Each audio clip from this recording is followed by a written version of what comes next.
ಇವತ್ತು ಅಷ್ಟಾಂಗ ಯೋಗದಲ್ಲಿ ಭಾಗ 3 9ನೇ ತರಗತಿ ಅಧ್ಯಾಯ 9ರಲ್ಲಿ ಹಿಂದಿನ 2 ತರಗತಿಗಳಲ್ಲಿ ಅಷ್ಟಾಂಗ ಯೋಗದ ಬಗ್ಗೆ ತಿಳ್ಕೊಂಡಿದ್ದೆ.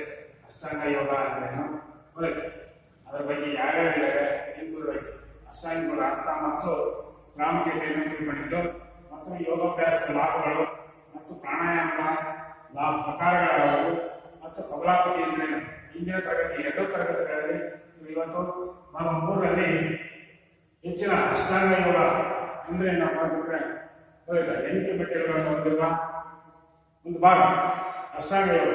ಅಷ್ಟಾಂಗ ಯೋಗದ ಅರ್ಥ ಮತ್ತು ಪ್ರಾಮುಖ್ಯತೆ ತಿಳ್ಕೊಂಡಿದ್ದೀವಿ. ಮತ್ತೆ ನಿಯಮ, ಅದರಲ್ಲಿ ನಿಯಮದ ಬಗ್ಗೆ ತಿಳ್ಕೊಂಡಿದ್ದೀವಿ. ಮತ್ತೆ ಆಸನ, ಪ್ರಾಣಾಯಾಮ, ಮತ್ತೆ ಪ್ರತ್ಯಾಹಾರ, ಧಾರಣ, ಧ್ಯಾನ, ಸಮಾಧಿ, ಇವು 8 ಮೆಟ್ಟಿಲುಗಳು ಅಷ್ಟಾಂಗ ಯೋಗದಲ್ಲಿ. ಇವು ಯಾವುದು? ಯಮ, ನಿಯಮ, ಆಸನ, ಪ್ರಾಣಾಯಾಮ, ಪ್ರತ್ಯಾಹಾರ, ಧಾರಣ, ಧ್ಯಾನ, ಸಮಾಧಿ, ಇವು ಅಷ್ಟಾಂಗ ಯೋಗದ 8 ಮೆಟ್ಟಿಲುಗಳನ್ನ ತಿಳ್ಕೊಂಡಿದ್ದೀವಿ ಹಿಂದಿನ ತರಗತಿಯಲ್ಲಿ. ಮತ್ತು ಯೋಗದ ವ್ಯಾಸಂದಿಗಳು ಅವರ ಬಗ್ಗೆ ತಿಳ್ಕೊಂಡಿದ್ದೀವಿ. ಮತ್ತು ಯೋಗದ ಅವಶ್ಯಕತೆ ತಿಳ್ಕೊಂಡಿದ್ದೀವಿ. ಮತ್ತೆ ಯೋಗಾಭ್ಯಾಸದಿಂದ ನಮಗಾಗುವ ಲಾಭಗಳ ಬಗ್ಗೆ ತಿಳ್ಕೊಂಡಿದ್ದೀವಿ. ಯೋಗಾಭ್ಯಾಸದಿಂದ ಆಗುವ ನಮಗೆ ಲಾಭಗಳು ಏನೇನು ಲಾಭಗಳು ಅನ್ನೋದ್ರ ಬಗ್ಗೆ ಹಿಂದಿನ ತರಗತಿ 2ನೇ ಭಾಗದಲ್ಲಿ ತಿಳ್ಕೊಂಡಿದ್ದೀವಿ. ಇವತ್ತು 3ನೇ ಭಾಗವನ್ನ ಪ್ರಾರಂಭ ಮಾಡೋಣ. ಪ್ರಾಣಾಯಾಮದ ಪ್ರಕಾರಗಳು. ಪ್ರಾಣಾಯಾಮದ ಪ್ರಕಾರಗಳು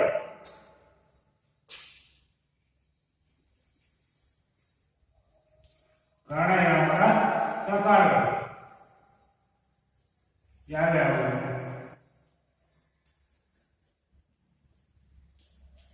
ಪ್ರಕಾರಗಳು ಅದರಲ್ಲಿ ಪ್ರಾಣಾಯಾಮ ಪ್ರಾಣಾಯಾಮ ಪ್ರಾಣಾಯಾಮ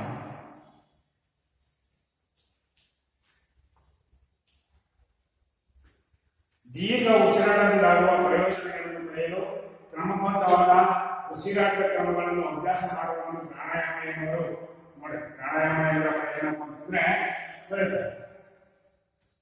ದೀರ್ಘ ಉಸಿರಾಟದಿಂದಾಗುವ, ನಾವು ದೀರ್ಘ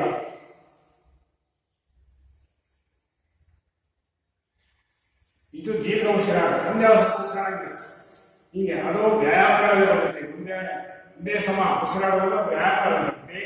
ಯೋಗಾಸನದಲ್ಲಿ ದೀರ್ಘ ನಿಧಾನವಾಗಿ ಉಸಿರಾಟ, ದೀರ್ಘವಾಗಿ ಉಸಿರಾಟದಿಂದಾಗುವ ಪರಿಣಾಮಗಳು ಪ್ರಯೋಜನಗಳನ್ನು ಪಡೆಯಲು ಕ್ರಮಬದ್ಧವಾದ ಉಸಿರಾಟದ ಕ್ರಮಗಳನ್ನು ಅಭ್ಯಾಸ ಮಾಡುವುದನ್ನು ಪ್ರಾಣಾಯಾಮ ಎನ್ನುವರು. ಅರ್ಥ ಆಗ್ತಾ ಇದ್ದ? ಆಯ್ತಾ? ದೀರ್ಘ ಉಸಿರಾಟದಿಂದಾಗುವ ಪ್ರಯೋಜನಗಳನ್ನು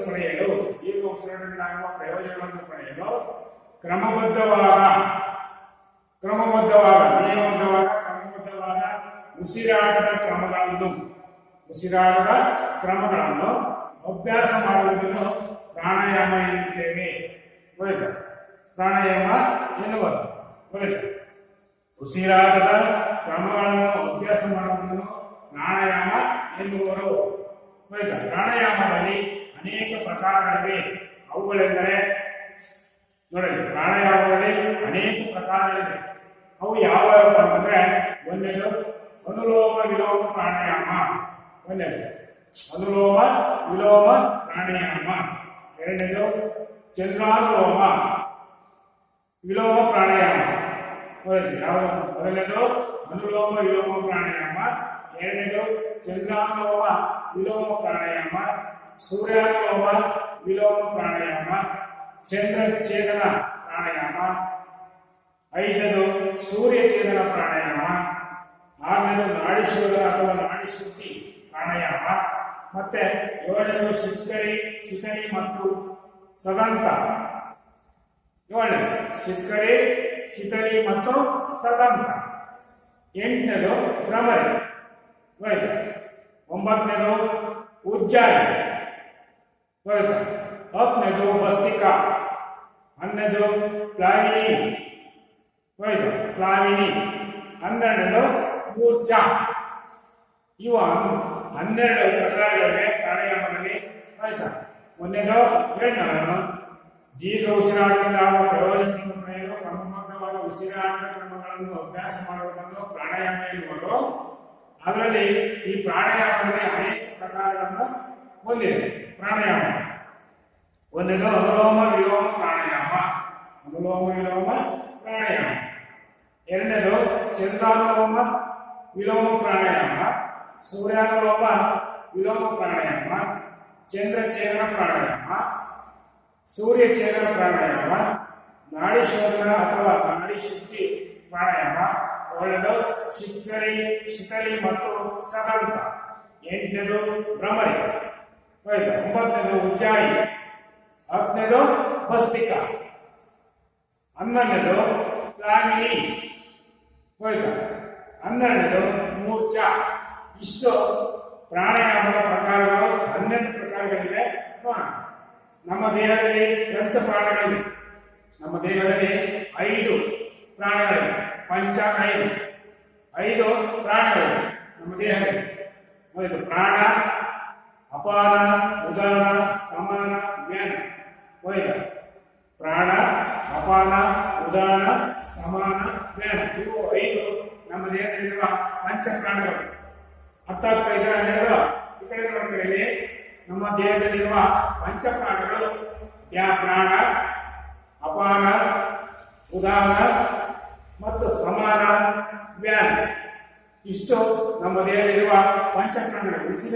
ಉಸಿರಿನ ಮುಖಾಂತರ ಈ ಪಂಚಪ್ರಾಣಗಳ ಮೇಲೆ ಹತೋಟಿ ಸಾಧಿಸುವುದೇ ಪ್ರಾಣಾಯಾಮವಾಗಿದೆ. ನೋಡಿ, ಉಸಿರಿನ ಮುಖಾಂತರ ಈ ಪಂಚಪ್ರಾಣಗಳ ಮೇಲೆ, ಯಾವುವು ಈ ಪಂಚಪ್ರಾಣಗಳು? ಪ್ರಾಣ, ಅಪಾನ, ಉದಾನ, ಸಮಾನ, ವ್ಯಾನ. ಪಂಚಪ್ರಾಣಗಳ ಮೇಲೆ ಹತೋಟಿ ಸಾಧಿಸುವುದೇ ಪ್ರಾಣಾಯಾಮ. ಹೋಯ್ತು? ಈ 5 ಪಂಚಪ್ರಾಣಗಳ ಮೇಲೆ ಹತೋಟಿ ಸಾಧಿಸುವುದು. ಹೋಯ್ತು? ಹತೋಟಿ. ಹೋಯ್ತಾ? ಉಸಿರಾಡುವ ಕ್ರಿಯೆಗಳು ನಿಧಾನವಾಗಿ ಉಸಿರಾಡುವುದೇ ಈ ಪಂಚಪ್ರಾಣಗಳ ಹತೋಟಿ ಸಾಧಿಸುವುದೇ ಪ್ರಾಣಾಯಾಮ. ಪ್ರಾಣಾಯಾಮ ಉಸಿರಿನ ನಿಯಂತ್ರಣ.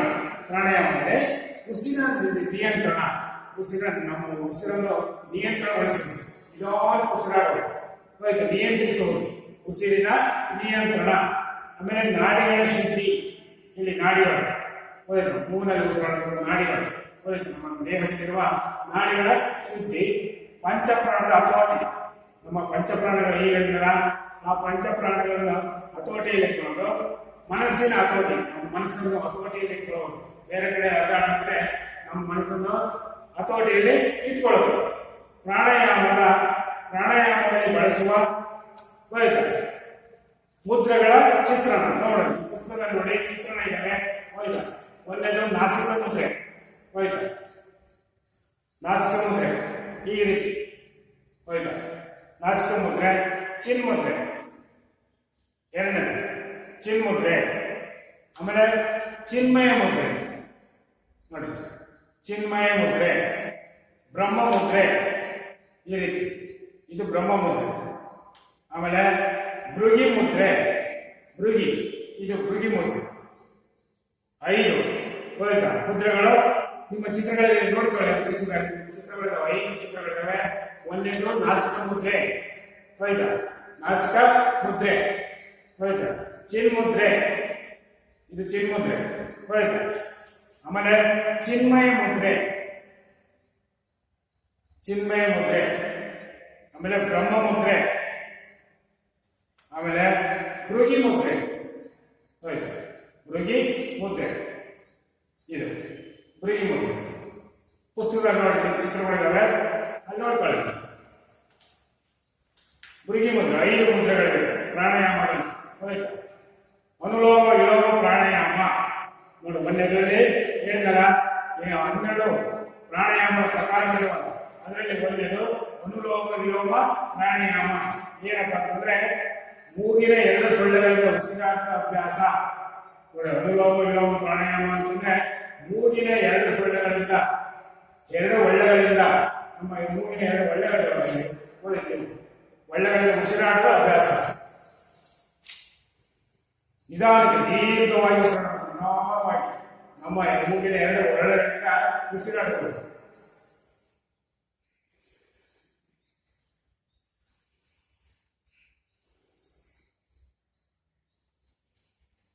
ಇದು ದೀರ್ಘವಾಗಿ ಎರಡು ಮೂಗಿನ ಎರಡು ಒಳ್ಳೆಗಳಿಂದ ಉಸಿರಾಟದ ಅಭ್ಯಾಸ.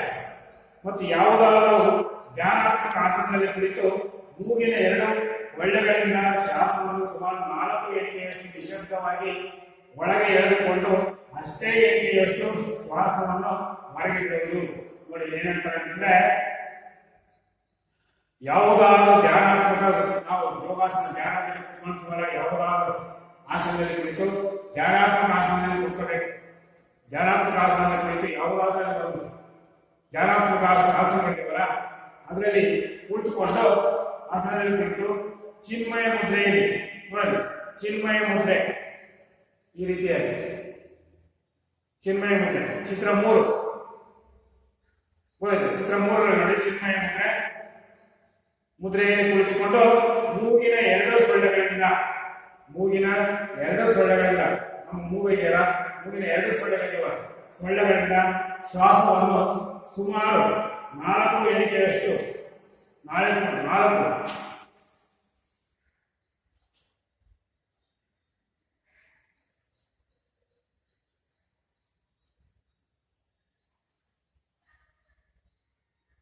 ಹಿಂಗೆ 4 ಎಣಿಕೆಯಷ್ಟು ಶ್ವಾಸವನ್ನು ಒಳಗಡೆ ನಮ್ಮ ದೇಹದೊಳಗೆ ತೆಗೆದುಕೊಳ್ಳಬೇಕು. ಎಳೆದುಕೊಂಡು ಅಷ್ಟೇ ಎಣಿಕೆಯಷ್ಟು ಶ್ವಾಸವನ್ನು ಹೊರಗೆ ಬಿಡಬೇಕು. ಈಗ ಶ್ವಾಸವನ್ನು ಒಳಗಡೆ ತೆಗೆದುಕೊಂಡಿದೆ, ಹೋಯ್ತಾ?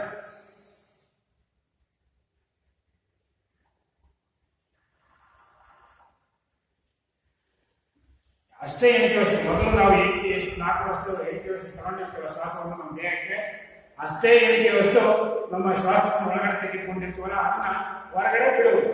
ಇದು ಅನುಲೋಮ ವಿಲೋಮ ಪ್ರಾಣಾಯಾಮ. ಆಮೇಲೆ ಚಂದ್ರಾನುಲೋಮ ವಿಲೋಮ ಪ್ರಾಣಾಯಾಮ. ಎರಡನೇ, ಎಡ ಮೂಗಿನ ಸೊಳ್ಳೆಯಿಂದ ನಿಶ್ವಾಸ ಮಾಡುವುದು. ಹೋಯ್ತಾ? ನಮ್ಮ ಎಡ ಮೂಗಿನ ಒಳ್ಳೆಯಿಂದ ಉಚ್ಛ್ವಾಸ ಮತ್ತು ನಿಶ್ವಾಸ ಮಾಡುವುದು. ನಮ್ಮ ಇಲ್ಲಿ ಎಡಗಡೆ ಒಳ್ಳೆ ಹೋಯ್ತಾ? ಯಾವುದು? ಚಂದ್ರಾನುಲೋಮ ವಿಲೋಮ ಪ್ರಾಣಾಯಾಮ. ಹೋಯ್ತಾ? ಚಂದ್ರಾನುಲೋಮ ನಮ್ಮ ಎಡ ಮೂಗಿನ ಇದೆ ಹೋಯ್ತಾ? ಒಳ್ಳೆಯಿಂದ ಇಲ್ಲಿ ಉಸಿರನ್ನು ಒಳಗಡೆ ತೆಗೆದುಕೊಂಡು ಅಲ್ಲೇ ಬಿಡುವುದು. ಎಡಗಡೆ ಒಳ್ಳೆಯಿಂದ ಉಚ್ಛ್ವಾಸ ಮತ್ತು ನಿಶ್ವಾಸ. ಎಡ ಮೂಗಿನಿಂದ ನಮ್ಮ ಗಾಳಿಯನ್ನು ತೆಗೆದುಕೊಂಡು ನಮ್ಮ ದೇಹಕ್ಕೆ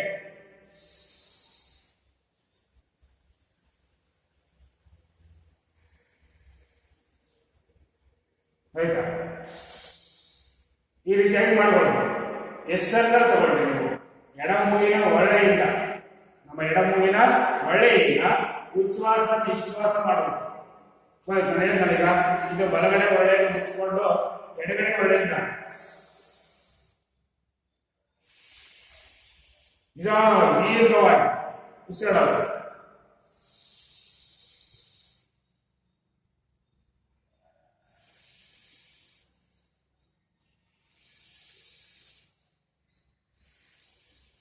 ನಿಧಾನವಾಗಿ ಉಸಿರು ತೆಗೆದುಕೊಳ್ಳಬೇಕು. ದೇಹಕ್ಕೆ ನಿಧಾನವಾಗಿ ನಾವು ತೆಗೆದುಕೊಂಡಂತಹ ಉಸಿರನ್ನ ಹೊರಗೆ ಹಾಕಬೇಕು. ಉಚ್ಛ್ವಾಸ ಮತ್ತು ನಿಶ್ವಾಸ ಮಾಡುವುದು. ಧ್ಯಾನಾತ್ಮಕ ಆಸನದಲ್ಲಿ ಕುಳಿತು ಬಲಗೈ ನಾಸಿಕ ಮುದ್ರೆ ಮಾಡಿ, ನಾಸಿಕ ಮುದ್ರೆ ಬಲಗೈ ನಾಸಿಕ ಮುದ್ರೆ ಮೊದಲನೇ ಚಿತ್ರ ನೋಡಿಕೊಳ್ಳಿ. ಬಲಗೈ ನಾಸಿಕ ಮುದ್ರೆ ಮಾಡಿ ಹೆಬ್ಬೆರಳಿನಿಂದ ಬಲ ಮೂಗಿನ ಒಳ್ಳೆಯನ್ನು ಮೃದುವಾಗಿ ಮುಚ್ಚಿ, ಇದನ್ನ ಮೃದುವಾಗಿ ಹೆಬ್ಬೆರಳಿಂದ ನಮ್ಮ ಹೆಬ್ಬೆರಳಿಂದ ಎಡ ಮೂಗಿನ ಒಳ್ಳೆಯಿಂದ ಸಮ ಪ್ರಮಾಣದಲ್ಲಿ ಉಚ್ಛ್ವಾಸ ನಿಶ್ವಾಸ ಮಾಡುವುದು. ನನಗೆ ತೋರಿಸಿದ್ದಲ್ಲ ನೋಡಿ, ಏನಂತಾರೆ? ಹೆಬ್ಬೆರಳಿನಿಂದ ಬಲ ಮೂಗಿನ ಒಳ್ಳೆಯನ್ನು ನೋಡಿ ಮೃದುವಾಗಿ ನಿಧಾನಕ್ಕೆ ಮೃದುವಾಗಿ ಮುಚ್ಚಿ ಎಡ ಮೂಗಿನ ಒಳ್ಳೆಯಿಂದ ನಮ್ಮ ಎಡ ಮೂಗಿನ ಒಳ್ಳೆಯಿಂದಲೇ ಸಮ ಪ್ರಮಾಣದಲ್ಲಿ ಉಚ್ಛ್ವಾಸ ಮತ್ತು ನಿಶ್ವಾಸ ಮಾಡಬಹುದು. ನೋಡಿ ನಾನು ತೋರಿಸಿದಲ್ಲಿ ಇವಾಗ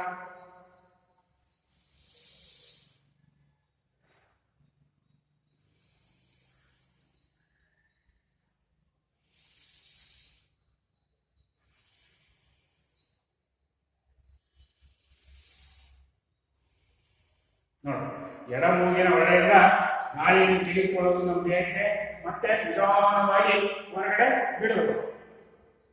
ಎಡಮೂಗಿನ ಒಳ್ಳೆಯ ಸಮ ಪ್ರಮಾಣದಲ್ಲಿ ಉಚ್ಛ್ವಾಸ ನಿಶ್ವಾಸ ಮಾಡುವುದು. ಈಗ ಸೂರ್ಯಾನುಲೋಮ ವಿಲೋಮ ಪ್ರಾಣಾಯಾಮ ಈಗ ಎರಡಾಗಿದ್ದು. ಈ ಮೂರನೇದು ಸೂರ್ಯಾನುಲೋಮ.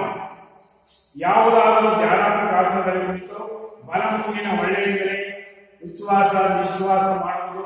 ನಂತರ ಎಡಮೂಗಿನ ಒಳ್ಳೆಯನ್ನು ಮುಚ್ಚಿ ಬಲಮೂಗಿನ ಒಳ್ಳೆಯಿಂದಲೇ ಸಮ ಪ್ರಮಾಣದಲ್ಲಿ ಉಚ್ಛ್ವಾಸ ಮತ್ತು ನಿಶ್ವಾಸ ಮಾಡುವುದು.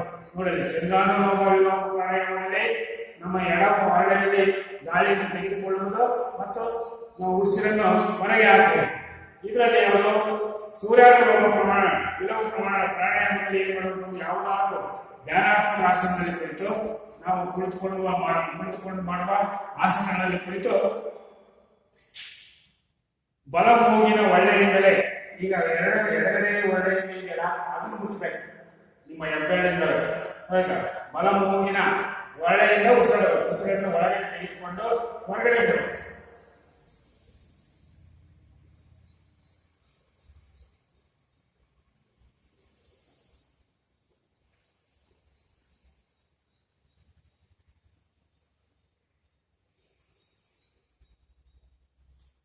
ಈ ರೀತಿಯಾಗಿ ಯಾವುದಾದರೂ ಧ್ಯಾನಾತ್ಮಕ ಆಸನದಲ್ಲಿ ಕುಳಿತು ಬಲಮೂಗಿನ ಇದು ಬಲಮೂಗು ಒಳ್ಳೆ ಮೂಗಿನ ಒಳ್ಳೆಯಿಂದಲೇ ಉಚ್ಛ್ವಾಸ ನಿಶ್ವಾಸ ಮಾಡುವುದು. ನಂತರ ಎಡಮೂಗಿನ ಒಳ್ಳೆಯನ್ನು ಮುಚ್ಚಿ ಬಲಮೂಗಿನ ಒಳ್ಳೆಯಿಂದಲೇ ಸಮ ಪ್ರಮಾಣದಲ್ಲಿ ಉಚ್ಛ್ವಾಸ ಮತ್ತು ನಿಶ್ವಾಸ ಮಾಡುವುದು. ಈಗ ಹೇಳಿದಲ್ಲ, ಈ ಎಡಗಡೆ ಒಳ್ಳೆಯನ್ನು ಮುಚ್ಚಬಹುದು. ಎಡಮೂಗಿನ ಒಳ್ಳೆಯನ್ನು ಮುಚ್ಚಿಬಿಟ್ಟು ಉಸಿರಾಡೋದು. ಬಲಮೂಗಿನ ಒಳ್ಳೆಯಲ್ಲಿ ಉಸಿರಾಡೋದು. ಉಸಿರನ್ನು ಸಮ ಪ್ರಮಾಣದಲ್ಲಿ ತೆಗೆದುಕೊಳ್ಳಬೇಕು, ಸಮ ಪ್ರಮಾಣದಲ್ಲಿ ಹೊರಗಡೆ ಬಿಡಬೇಕಾಗುತ್ತೆ. ನೋಡಿ ಇಲ್ಲಿ ಒಂದ್ಸರಿ.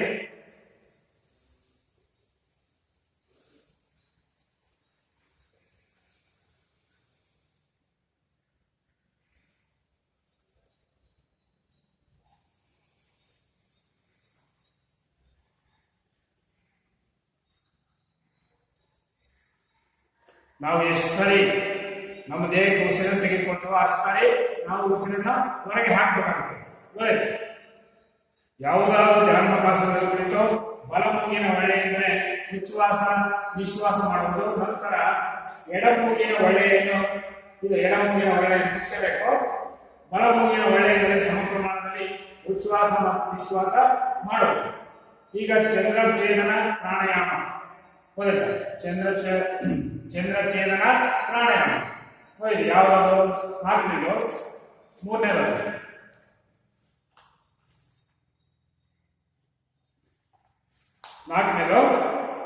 ಚಂದ್ರಛೇದನ ಪ್ರಾಣಾಯಾಮ. ಧ್ಯಾನಾತ್ಮಕ ಆಸನದಲ್ಲಿ ಕುಳಿತುಕೊಂಡು ಎಡವಳೆಯಿಂದ ವಿಶ್ವಾಸ ಬಲವಳೆಯಿಂದ ವಿಶ್ವಾಸ ಕ್ರಿಯೆ. ನೋಡಿ, ಚಂದ್ರಛೇದನ ಪ್ರಾಣಾಯಾಮ ಅಂತಂದ್ರೆ ಧ್ಯಾನಾತ್ಮಕ ಆಸನದಲ್ಲಿ ಕುಳಿತುಕೊಂಡು ಎಡವಳೆಯಿಂದ ಉಚ್ಛ್ವಾಸ ಮಾಡುವುದು. ನಿಮ್ಮ ಎಡಗಡೆ ಒಳ್ಳೆ ಇದೆ, ಉಚ್ಛ್ವಾಸ ಗಾಳಿ ತೆಗೆದುಕೊಂಡು ಬಲಗಡೆ ಒಳ್ಳೆಯಿಂದ ಹೊರಗೆ ಹಾಕಬೇಕು.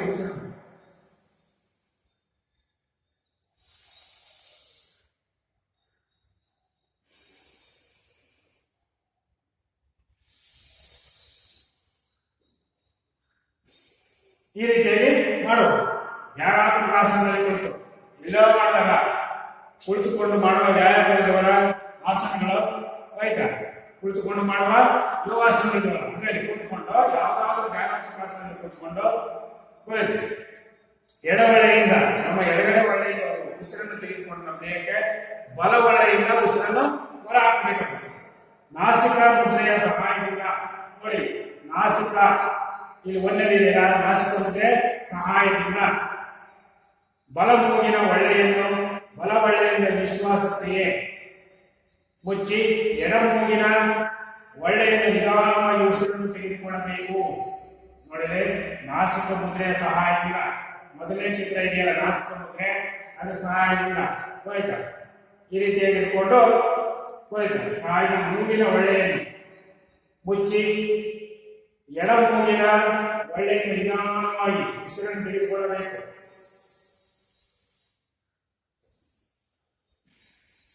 ಚಂದ್ರನಾಡಿಯನ್ನು ಛೇದಿಸುತ್ತಾ ಎಡಮೂಗಿನ ಒಳ್ಳೆ ಸೂರ್ಯನಾಡಿಯಿಂದ ಬಲಮೂಗಿನ ಒಳ್ಳೆ ಉಸಿರನ್ನು ಹೊರಗಿಡುವುದು. ಕಡೆ ಎಡಗಡೆ ಒಳ್ಳೆಯನ್ನು ತೆಗೆದುಕೊಳ್ಳುವುದು ಒಳ್ಳೆಯಿಂದ ಬಲಗಡೆ ಒಳ್ಳೆಯಿಂದ ಬರುವುದು, ಮತ್ತೆ ಬಲಗಡೆ ಒಳ್ಳೆಯಿಂದ ತೆಗೆದುಕೊಂಡಂತಹ ಉಸಿರನ್ನು ಎಡಗಡೆ ಮೂಗಿನ ಎಡಗಡೆ ಒಳ್ಳೆಯಿಂದ ಬಿಡುವುದು. ಈ ಕಡೆ ಒಂದ್ಸರಿ ಆಲ್ಟರ್ನೇಟ್ ಮಾಡ್ಕೊಳ್ಳೋಣ.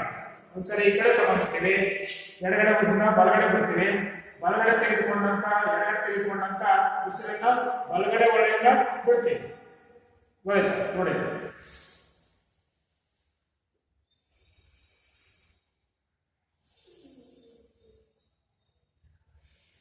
ಈ ರೀತಿ ಅಡಿಯಿಂದ ಹೊರಗೆ ಬರ್ತೇವೆ. ಐದನೇದು ಸೂರ್ಯ ಛೇದನ ಪ್ರಾಣಾಯಾಮ. ಸೂರ್ಯ ಛೇದನ ಪ್ರಾಣಾಯಾಮ ಮೂಗಿನ ಬಲವಳೆಯಿಂದ ಉಚ್ಛ್ವಾಸ, ಎಡಬಳೆಯಿಂದ ನಿಶ್ವಾಸ, ನಾಸಿಕುಂದೆಯ ಸಹಾಯದಿಂದ ಎಡಮೂಗಿನ ಒಳ್ಳೆಯನ್ನು ಮುಚ್ಚಿ ಬಲಮೂಗಿನ ಒಳ್ಳೆಯಿಂದ ಹೊರಗೆ ಒಳ್ಳೆಯಿಂದ ನಿಧಾನವಾಗಿ ಉಸಿರನ್ನು ತೆಗೆದುಕೊಳ್ಳುವುದು. ನೋಡಿ, ಮೂಗಿನ ಬಲವಳ್ಳೆಯಿಂದ ನಮ್ಮ ಬಲಗಡೆ ಒಳ್ಳೆಯಿಂದ ಉಚ್ಛ್ವಾಸ ತೆಗೆದುಕೊಳ್ಳುವುದು, ಎಡಗಡೆ ಒಳ್ಳೆಯಿಂದ ಬಿಡುವುದು.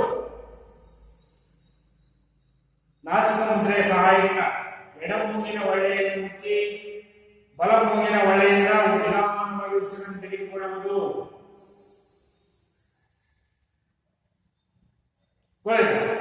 ಹೇಳ್ತಾ ಇದ್ದಾರೆ ಮೂಗಿನ ಒಳ್ಳೆಯಿಂದ, ಮೂಗಿನ ಬಲವಳ್ಳೆಯಿಂದ, ನಿಮ್ಮ ಮೂಗಿನ ಬಲವಳ್ಳೆಯಿಂದ ಉಚ್ಛ್ವಾಸ ತೆಗೆಯುವುದು. ಗಾಳಿಯನ್ನು ಉಚ್ಛ್ವಾಸ ನಿಶ್ವಾಸ, ಉಚ್ಛ್ವಾಸ ಅಂತಂದ್ರೆ ಗಾಳಿಯನ್ನು ತೆಗೆದುಕೊಳ್ಳಲು, ನಿಶ್ವಾಸ ಅಂದ್ರೆ ನಾವು ತೆಗೆದುಕೊಂಡ ಉಸಿರನ್ನು ಹೊರಗೆ ಬಿಡುವುದು. ಬಲವಳ್ಳೆಯಿಂದ ಉಚ್ಛ್ವಾಸ ಮಾಡಿ ತೆಗೆದುಕೊಳ್ಳೋದು, ಎಡವಳ್ಳೆಯಿಂದ ಹೊರಗೆ ಹಾಕುವುದು. ಮತ್ತೆ ಎಡಗಡೆ ಮೂಗಿನ ಒಳ್ಳೆಯನ್ನು ಮುಚ್ಚಿಕೊಳ್ಬೇಕು, ಮುಚ್ಚಿ ಆಲ್ಟರ್ನೇಟ್ ಮಾಡಬೇಕು. ಈ ಕಡೆ ಒಂದ್ಸರಿ ಗಾಳಿ ತೆಗೆಯಬೇಕು, ಈ ಕಡೆ ಬಿಟ್ಟಬೇಕು. ಬಲಗಡೆ ಒಳ್ಳೆಯಿಂದ ಉಸಿರನ್ನು ತೆಗೆದುಕೊಂಡು ಎಡಗಡೆ ಒಳ್ಳೆಯಿಂದ ಬಿಡುವುದು. ನಾಡಿ ಶೋಧನ, ನಾಡಿ ಶೋಧನ ಅಥವಾ ನಾಡಿ ಶುದ್ಧಿ ಪ್ರಾಣಾಯಾಮ. ಹಾಗಾದ್ರೆ ನಾಡಿ ಶುದ್ಧಿ ಗೊತ್ತಾಯ್ತಾ? ಇದು ಚಂದ್ರಚೇತನ ಮತ್ತು ಸೂರ್ಯಚೇತನ ಪ್ರಾಣಾಯಾಮಗಳ ಸಂಯೋಜನೆ. ನೋಡಿ, ಇದು ಚಂದ್ರಚೇತನ ಮತ್ತು ಸೂರ್ಯಚೇತನ ಪ್ರಾಣಾಯಾಮಗಳ ಸಂಯೋಜನೆ. ಅವು ಎರಡನ್ನೂ ಕೂತ್ಕೊಂಡು ಬಹಳ ಸಂಯೋಜನೆ ಮಾಡ್ಕೊಳ್ಳೋದು. ನಾಡಿಗಳನ್ನು ಶುದ್ಧಗೊಳಿಸುವ ಅಭ್ಯಾಸ. ಮೂಗಿನ ಎಡವಳೆಯಿಂದ ಉಚ್ಛ್ವಾಸ, ಬಲವಳೆಯಿಂದ ನಿಶ್ವಾಸ, ಮತ್ತೆ ಬಲವಳೆಯಿಂದ ಉಚ್ಛ್ವಾಸ, ಎಡವಳೆಯಿಂದ ನಿಶ್ವಾಸ ಮಾಡುವುದು. ಹೇಳ್ತಾರ ಈಗ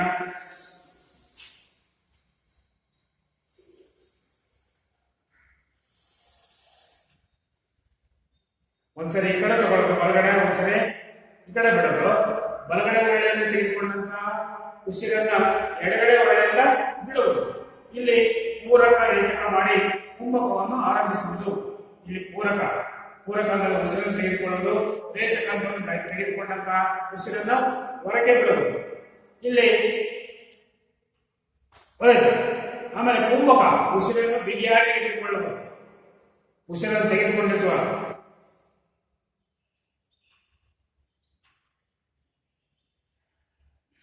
ಇದು ಕುಂಭಕ.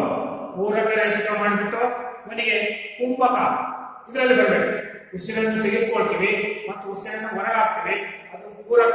ಪೂರಕದಲ್ಲಿ ಉಸಿರನ್ನು ತೆಗೆದುಕೊಳ್ಳೋದು, ರೇಚಕ ಅಂತಂದ್ರೆ ಉಸಿರನ್ನು ಹೊರ ಹಾಕುವುದು. ಕುಂಭಕ ಅಂತಂದ್ರೆ ಹೇಳ್ತಾರೆ ಮೊದಲೇ ಉಸಿರನ್ನು ಬಿಗಿಯಾಗಿ ಹಿಡಿದಿಟ್ಟುಕೊಳ್ಳುವುದು ಕುಂಭಕ. ಆರಂಭಿಸಬಹುದು. ಅಂತರ್ಕುಂಭಕ, ಬಾಹ್ಯ ಕುಂಭಕಗಳನ್ನು ಅಭ್ಯಾಸ ಮಾಡಲು ಸೂಕ್ತವಾದದ್ದು. ಅಂತರ್ಕುಂಭಕ ಮತ್ತು ಬಾಹ್ಯ ಕುಂಭಕ, ಅಂತರದಲ್ಲಿ ಉಸಿರನ್ನು ಬಿಗಿಯಾಗಿ ಇಟ್ಟುಕೊಳ್ಳುವುದು. ಈ ರೀತಿಯಾಗಿ ಇದು ಪ್ರಾಣಾಯಾಮದ ಮೂಲಾಧಾರ. ಯಾವುದು? ಕುಂಭಕ ಮತ್ತು ರೇಚಕ, ಪೂರಕ ಮತ್ತು ರೇಚಕ ಇವು ಮತ್ತೆ ಕುಂಭಕಗಳು, ಇವು ಪ್ರಾಣಾಯಾಮದ ಮೂಲಾಧಾರ. ಇಡ ಮತ್ತು ಪಿಂಗನಾಡಿಗಳಲ್ಲಿ ಸಮತೋಲನ ತಂದು ದೇಹದ ಶೀತೋಷ್ಣ ಸರಿಯಾಗಿಸಲು ಇದನ್ನು ಅಭ್ಯಾಸ ಮಾಡಲಾಗುತ್ತದೆ. ಶರೀರದ ಶೀತದ ಇರ್ತದೆ, ಶರೀರ ಉಷ್ಣಾಂಶ ಇರ್ತದೆ, ಉಷ್ಣಾಂಶ ಇರಲ್ಲ, ಬರೀ ಶೀತ. ಗಿಡ ಮತ್ತು ಪಿಂಗಾಳ ನಾಡಿಗಳಲ್ಲಿ ಸಮತೋಲನ ತಂದು, ನಮ್ಮ ನಾಡಿಗಳಲ್ಲಿ ಸಮತೋಲನ ತಂದು ದೇಹದ ಶೀತೋಷ್ಣ ಉಷ್ಣ ಮತ್ತು ಶೀತವನ್ನು ಸರಿಯಾಗಿಸಲು, ಎರಡನ್ನು ಸಮವಾಗಿಸಲು ಆಯ್ತಾ. ಇದನ್ನು ಅಭ್ಯಾಸ ಮಾಡಲಾಗುತ್ತದೆ. ಯಾವುದನ್ನ? ನಾಡಿ ಶೋಧನ ಪ್ರಾಣಾಯಾಮದಲ್ಲಿ ನಾಡಿ ಶೋಧನೆ ಎರಡರಲ್ಲೂ ಮೂಲ ಉಸಿರು. ಆಮೇಲೆ ಪೂರಕ ರೇಚಕ ಮಾಡಿ ಕುಂಭವನ್ನು ಮಾಡೋದ್ರಿಂದ ಎರಡು ಶೀತ ಮತ್ತು ಉಷ್ಣ ಎರಡು ಸಮವಾಗಿರುತ್ತೆ. ಇದನ್ನು ಅಭ್ಯಾಸ ಮಾಡಿದ್ರೆ ಎರಡು ಸಮವಾಗಿ ಪೂರಕ ರೇಚಕ ಮತ್ತು ಕುಂಭಕದ ಇವುಗಳನ್ನು ಇಂದಿನ ತರಗತಿಯಲ್ಲಿ ಅಭ್ಯಾಸ ಮಾಡಲಾಗಿದೆ. ಇಂದಿನ ತರಗತಿಯಲ್ಲಿ ನಾವು ಪೂರಕ ಅಂದ್ರೇನು, ರೇಚಕ ಅಂದ್ರೇನು ಹೋಯ್ತಾ, ಮತ್ತೆ ಕುಂಭಕ ಏನು ಅಂದ್ರೆ ಏನು ಅನ್ನೋದು ಇಂದಿನ ತರಗತಿಯಲ್ಲಿ ನಿಮಗೆ ಪಾಠ ಮಾಡಿದ್ದೀನಿ, ಹೇಳಿದ್ದೀನಿ. ಅದರ ಅರ್ಥವೇ ಇಲ್ಲ. ಉಚ್ಚಾರ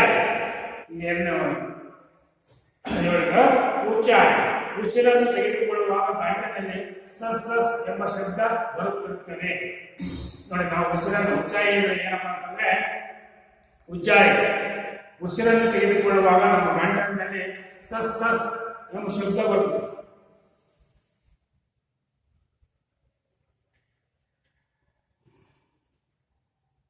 ಅಲ್ವಾ? ಉಸಿರನ್ನು ಒಳಗಡೆ ತೆಗೆದುಕೊಳ್ಳಿ, ಅವ ಗಂಟಿನಲ್ಲಿ ಸಸ್ ಸಸ್ ಎಂಬ ಶಬ್ದ ಕೇಳಿಸ್ತಾ ಇರ್ತಿದ್ದೀನಿ. ಗೊತ್ತಾಯ್ತಾ? ಅದು ಬೇರೆ ಕೇಳಿದ್ರೆ ನಮಗೆ ಕೇಳ್ತಾ ಇರ್ತೀವಿ. ಗೊತ್ತಾಯ್ತಾ? ಉಸಿರನ್ನು ತೆಗೆದುಕೊಳ್ಳುವಾಗ ಗಂಟಲಿನಲ್ಲಿ ಸಸ್ ಸಸ್ ಎಂಬ ಶಬ್ದವು ಬರುತ್ತಿರಬೇಕು. ನಾವು ಉಸಿರನ್ನು ತೆಗೆದುಕೊಳ್ತಿರ್ಬೇಕಾದ್ರೆ ನಮ್ಮ ದೇಹಕ್ಕೆ ಗಂಟಲಿನಲ್ಲಿ ಸಸ್ ಸಸ್ ಎಂಬ ಶಬ್ದವು ಉಂಟಾಗಬೇಕು. ಶಿತಲಿ ಗೊತ್ತಾಯ್ತು. ನಾಲಿಗೆಯನ್ನು ಕೊಳವೆ ಆಕಾರದಲ್ಲಿ ಮಡಿಸಿ ಉಸಿರನ್ನು ತೆಗೆದುಕೊಳ್ಳುವುದು. ನೋಡಿ, ಶಿತಳಿ ಅಂದ್ರೆ ಏನಪ್ಪ ಅಂತಂದ್ರೆ ನಮ್ಮ ನಾಲಿಗೆ ಇದೆಯಲ್ಲ, ನಾಲಿಗೆ ಕೊಳವೆ ಆಕಾರದಲ್ಲಿ ಮಡಿಸಿ ಉಸಿರನ್ನು ಒಳಗಡೆ ತೆಗೆದುಕೊಳ್ಳೋದು. ಹೀಗೆ ನಾಲಿಗೆಯನ್ನು ಹೊರಚೆ ಹಚ್ಚಿಬಿಟ್ಟು ಸ್ವಲ್ಪ ಕೊಳವೆ ಆಕಾರದಲ್ಲಿ ಕೊಳವೆ ಈ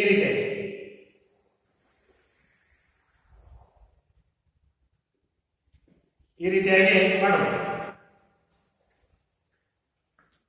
ಅಲ್ವಾ? ಈ ರೀತಿ ಕೊಳವೆ ಆಕಾರದಲ್ಲಿ ತೆಗೆದುಕೊಳ್ಳೋದು.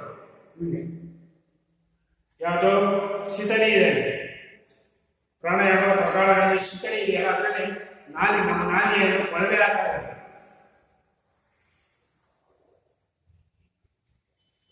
ಈ ರೀತಿಯಾಗಿ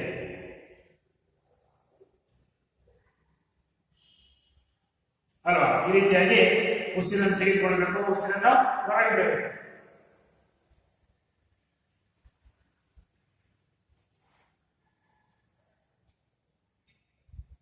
ಇದು ಶಿತಳಿ ಪ್ರಕಾರ. ಶಿತ್ಕರಿ ಏನಪ್ಪಾ ಅಂತಂದ್ರೆ ನಮ್ಮ ನಾಲಿಗೆಯ ತುದಿಯನ್ನು ಹಿಂದಕ್ಕೆ ಮಡಿಸಿ ಈ ರೀತಿ ನಮ್ಮ ನಾಲಿಗೆಯ ತುದಿಯನ್ನು ಹಿಂದಕ್ಕೆ ಮಡಿಸಿ ನಾಲಿಗೆಯ ಎರಡು ಬದಿಯಲ್ಲಿ ಉಂಟಾದ ಸಣ್ಣ ದ್ವಾರಗಳಿಂದ ಶಬ್ದ ಮಾಡುತ್ತಾ ಪೂರಕ ಮಾಡಬೇಕು. ನಮ್ಮ ನಾಲಿಗೆಯ ತುದಿಯನ್ನು ಈ ರೀತಿಯಾಗಿ ನಾಲಿಗೆಯನ್ನು ಮಡಿಸಿ ನಾವು ಉಸಿರನ್ನು ಒಳಗಡೆ ದೇಹದಲ್ಲಿ ತೆಗೆದುಕೊಂಡ್ರೆ ಸಸ್ ಎಂಬ ಶಬ್ದ ಬರಬೇಕು. ಆಯ್ತಾ? ನೋಡಿ,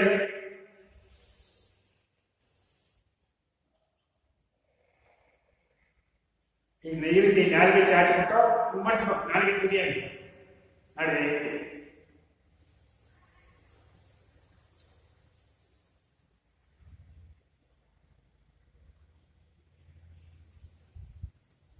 ನಿಧಾನವಾಗಿ ನೇರವಾಗಿ ಉಸಿರಬೇಕು, ನಾಲಿಗೆ ಮಡಿಚಬೇಕು ಈ ರೀತಿಯಾಗಿ ಸಸ್ ಶಬ್ದ ಈ ನಾಲಿಗೆಯ ಈ ಕಡೆ ಸಂದುಗಳು ಬಿಡುತ್ತೆ ನೋಡಿ, ಕಡೆ ಆಯ್ತಾ? ಅಲ್ಲಿ ಸೌಂಡ್ ಬರುತ್ತೆ. ನಾವು ಉಸಿರನ್ನು ಒಳಗೆ ತೆಗೆದುಕೊಂಡಾಗ ಮಾಡ್ತಾ ಪೂರಕ ಮಾಡಬೇಕು. ಉಸಿರನ್ನು ತೆಗೆದುಕೊಳ್ಳಬೇಕು. ಆಮೇಲೆ ಭ್ರಮರ ಎಂದ್ರೆ ತುಂಬಿ ಹುಳು. ಭ್ರಮರ ಎಂದ್ರೆ ತುಂಬಿ ಹುಳು. ಈ ಮಕರಂದ ಏನಕ್ಕೆ ತುಂಬಿ ಹುಳುಗಳು ಭ್ರಮರ, ಅದಕ್ಕೆ ಭ್ರಮರ ಅಂತ.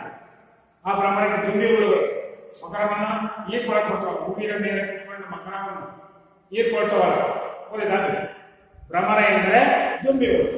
ರೇಚಕದಲ್ಲಿ ಹೆಣ್ಣು ದುಂಬಿ ಶಬ್ದ ಮಾಡುವಂತೆ ಸ್ವರಯುಕ್ತವಾಗಿ ಹಂಕಾರ ಮಾಡುವ ಕ್ರಮ ನೋಡಿ. ರೇಚಕದಲ್ಲಿ ಉಸಿರನ್ನು ಹೊರಗೆ ಬಿಡುವ ಪೂರಕವನ್ನು ಉಸಿರನ್ನು ತೆಗೆದುಕೊಳ್ಳುವುದು ಭ್ರಮಣೆಯಲ್ಲಿ. ಭ್ರಮರ ಎಂದರೆ ದುಂಬಿ ಹುಳು. ರೇಚಕದಲ್ಲಿ ಹೆಣ್ಣು ತುಂಬಿ ಶಬ್ದ ಮಾಡುವಂತೆ ಒಲಿದ ಸ್ವರಯುಕ್ತವಾಗಿ ಕಾರ ಮಾಡುವ ಕ್ರಮ, ಕಾರ ಮಾಡುವ ಕ್ರಮ ಹೋಯ್ತು ನೋಡಿ.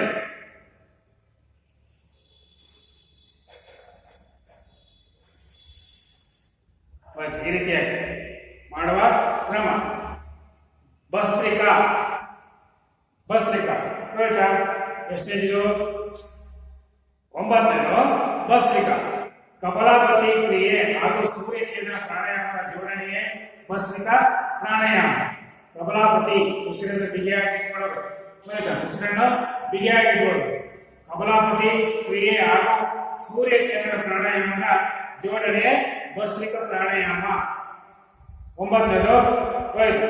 10ನೇದು ಇವಾಗ 10ನೇದು ಎರಡೂ ಕೈಗಳಿಂದ ಷಣ್ಮುಖಿ ಮುದ್ರೆ ಮಾಡುತ್ತಾ ಪೂರಕ ಮಾಡಿ ಉಸಿರನ್ನು ಸಾಧ್ಯವಾದಷ್ಟು ತಡೆ ಹಿಡಿಯಬೇಕು. ಪ್ಲಾವಿನಿ ಆಯ್ತಾ? 11ನೇದು ಪೂರಕ ಮಾಡಿ ಹೊಟ್ಟೆಯನ್ನು ನೆಲಕ್ಕೆ ಕೆಳಕ್ಕೆ ಹಾಗೂ ಅಡ್ಡವಾಗಿ ಚೆನ್ನಾಗಿ ಉಜ್ಜಬೇಕು. ನಂತರ ನಿಧಾನವಾಗಿ ರೇಚಕ ಮಾಡಬೇಕು. ನೋಡಕ ಪ್ಲಾವಿನಿ ಅಂದ್ರೆ ಏನಪ್ಪಾ ಅಂತಂದ್ರೆ ಪೂರಕ ಮಾಡಿ ಉಸಿರನ್ನು ತೆಗೆದುಕೊಂಡು, ಪೂರಕ ಅಂದ್ರೆ ನಮ್ಮ ದೇಹದ ಉಸಿರನ್ನು ತೆಗೆದುಕೊಂಡು ಹೊಟ್ಟೆಯನ್ನು ಮೇಲಕ್ಕೆ ಕೆಳಕ್ಕೆ ಕೆಳಕ್ಕೆ ಹಾಗೂ ಅಡ್ಡವಾಗಿ ಚೆನ್ನಾಗಿ ಉಜ್ಜಬೇಕು. ಕುತ್ಕೊಂಡ್ಬಿಟ್ಟು ಹೋಯ್ತಾ? ಮೇಲಕ್ಕೆ ಕೆಳಕ್ಕೆ ಈ ರೀತಿಯಾಗಿ ಕುತ್ಕೊಂಡ್ಬಿಟ್ಟು ಹೋಯ್ತಾ? ಹಾಗೂ ಅಡ್ಡವಾಗಿ ಈ ರೀತಿಯಾಗಿ ಅಡ್ಡವಾಗಿ ಚೆನ್ನಾಗಿ ಉಜ್ಜಬೇಕು. ನಂತರ ನಿಧಾನವಾಗಿ ರೇಚಕ ಮಾಡಬೇಕು. ಕುತ್ಕೊಂಡ್ಬಿಟ್ಟು ಧ್ಯಾನದಲ್ಲಿ ಕುತ್ಕೊಂಡ್ಬಿಟ್ಟು ಪ್ಲಾವಿ ಪೂರಕ ಮಾಡಿ ನಮ್ಮ ಉಸಿರನ್ನು ತೆಗೆದುಕೊಂಡು ನಮ್ಮ ಹೊಟ್ಟೆಯನ್ನು ಚೆನ್ನಾಗಿ ಮೇಲಕ್ಕೆ ಕೆಳಕ್ಕೆ ಉಜ್ಜಬೇಕು. ಈ ರೀತಿಯಾಗಿ ಮತ್ತೆ ಉಜ್ಜಿಬಿಟ್ಟು ಮತ್ತೆ ಅಡ್ಡವಾಗಿ ಉಜ್ಜಬೇಕು. ಈ ರೀತಿಯಾಗಿ ಅಡ್ಡವಾಗಿ ಉಜ್ಜಿ ನಮ್ಮ ತೆಗೆದುಕೊಂಡಂತ ಉಸಿರನ್ನು ನಿಧಾನವಾಗಿ ಹೊರಗೆ ಬಿಡಬೇಕು. ಇದು ಪ್ಲಾವಿ. ಸದಂತ ಹಲ್ಲುಗಳ ಸಹಾಯದಿಂದ ಪ್ರಾಣಾಯಾಮ ಮಾಡೋದು. ಸದಂತ ಅಂತಂದ್ರೆ ಹಲ್ಲುಗಳ ಸಹಾಯದಿಂದ ಪ್ರಾಣಾಯಾಮ ಮಾಡೋದು. ಇದು ಹಲ್ಲುಗಳ ನಮ್ಮ ಹಲ್ಲುಗಳಿದಾವಲ್ಲ ಅದರಿಂದ ಪ್ರಾಣಾಯಾಮ ಮಾಡೋದು ಆಯ್ತಾ? ಉಸಿರನ್ನು ಒಳಗಡೆ ತೆಗೆದುಕೊಳ್ಳೋದು ಹಲ್ಲುಗಳ ಮೂಲಕ.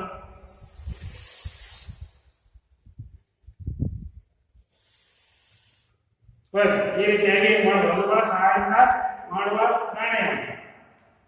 ಕಪಾಲಭಾತಿ ಪ್ರಾಣಾಯಾಮದ ಅಭ್ಯಾಸದಲ್ಲಿ ಪೂರ್ವ ಸಿದ್ಧತೆಗಾಗಿ ಇದನ್ನು ಮಾಡಲಾಗುತ್ತದೆ. ಪ್ರಾಣಾಯಾಮ ಸಿದ್ಧತೆಗಾಗಿ ಕಪಾಲಭಾತಿ ಹೋಯ್ತಾ? ಉಸಿರನ್ನು ಬಿಗಿಯಾಗಿ ಇಟ್ಟುಕೊಳ್ಳಿ. ಇಲ್ಲಿವರೆಗೆ ನಾವು